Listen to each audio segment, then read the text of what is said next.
Welcome to this explainer. Today, we're unpacking a really fascinating theological argument from a sermon titled We Were Made to Worship. Whether you're coming at this from a deeply religious background, or maybe you just have a sociological curiosity about human behavior, this source text explores a super compelling premise. It looks at our inescapable human drive to find something, or someone, to revere. So let's just dive right into this. Section 1. The God-shaped void. The foundational premise of this sermon is that worship isn't just, some optional activity you do on the weekends. It's actually a fundamental, totally inescapable part of the human condition. The text anchors this idea in ancient wisdom, specifically Ecclesiastes chapter 3, verse 11, which says, "He has also set eternity in the human heart." The sermon suggests that every single one of us is built with this sort of God-shaped void. It's an internal emptiness that we are instinctively, almost biologically driven to fill. So it's not treated as a bug in human programming, right? It's a core design feature. Based on that, the text offers this working definition of worship. It frames it as an unavoidable instinct, the act of filling that internal void with a person, an object, or even a concept. According to the sermon, the big question facing humanity isn't whether we'll worship something. I mean, that's a given. The only real question is what or who ultimately receives that worship.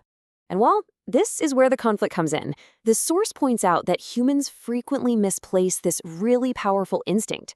Quoting Romans 1:25, the text notes that people often exchanged the truth about God for a lie and worshipped and served the creature rather than the creator. So instead of directing this innate drive toward the divine, we redirect it. We aim it toward created things, basically the stuff right in front of us.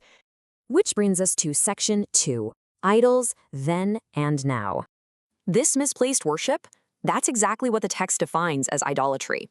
And the sermon argues that this human pattern has remained completely unchanged throughout recorded history. Think about it. Ancient biblical figures were bowing down to a golden calf or worshiping Baal, or, like King Solomon, chasing endless wealth and pleasure only to find it completely empty.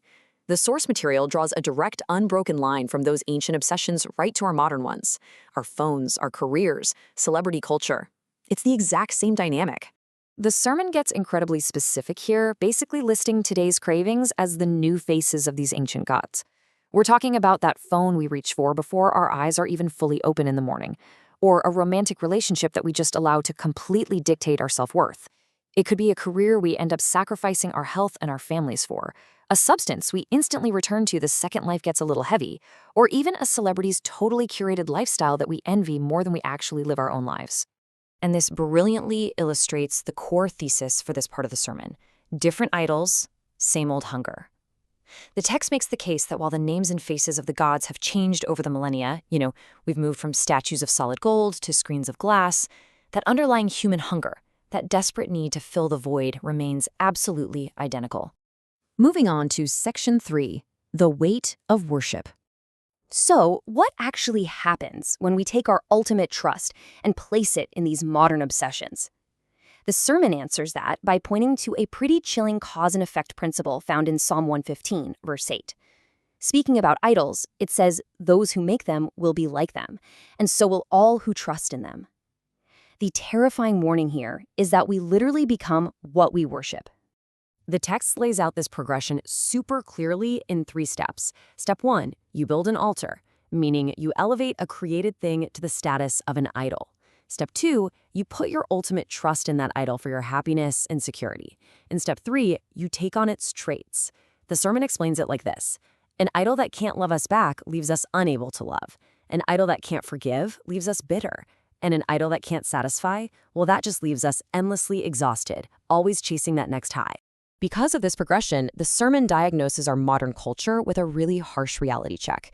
Think about it. We are currently living in a society with way more comfort, more convenience, and more access than any generation in human history. Yet, we are simultaneously the most anxious, addicted, and isolated generation on record. The text argues this isn't just some random coincidence. It is the direct result of this misplaced worship. The crucial point is summarized in this incredibly powerful architectural metaphor used in the sermon. We are crumbling under the weight. Human worship is heavy. It is an immense, existential burden. When we take the sheer weight of our ultimate meaning in salvation and drop it onto a job or a romantic partner or a bank account, we're placing a load on something that was simply never structurally designed to hold it. Eventually, the altar crumbles, and we break right along with it. Which leads us to Section 4, the search for real peace. Having diagnosed the painful symptoms of all this modern anxiety, the sermon shifts to its ultimate solution.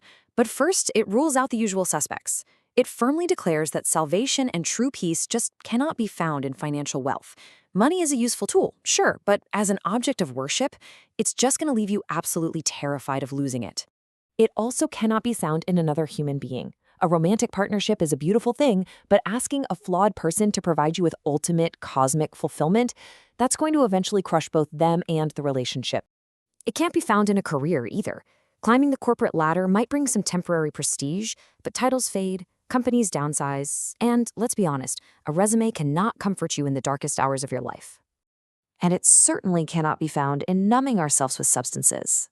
That merely hits pause on the pain for a little while. It never actually fills that void we were talking about earlier. Drawing from the book of Acts, chapter 4, the sermon reaches its theological conclusion. The only name capable of saving humanity, and really the only figure actually structurally sound enough to hold that crushing weight of human worship, is Jesus. The text posits that God doesn't seek our worship because he has some fragile ego and just needs the attention. He seeks it because he knows we desperately need to give it to the only one who won't collapse under the pressure.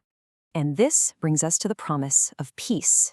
According to the text, Jesus offers something radically different from the fragile idols of the modern world. Quoting John 14:27, it says, "Peace I leave with you, my peace I give you.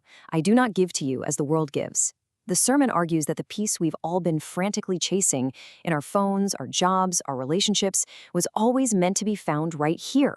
It's a lasting peace, one that doesn't fluctuate with the stock market or your social media metrics. Which brings us to a deeply provocative thought that the source material leaves us with.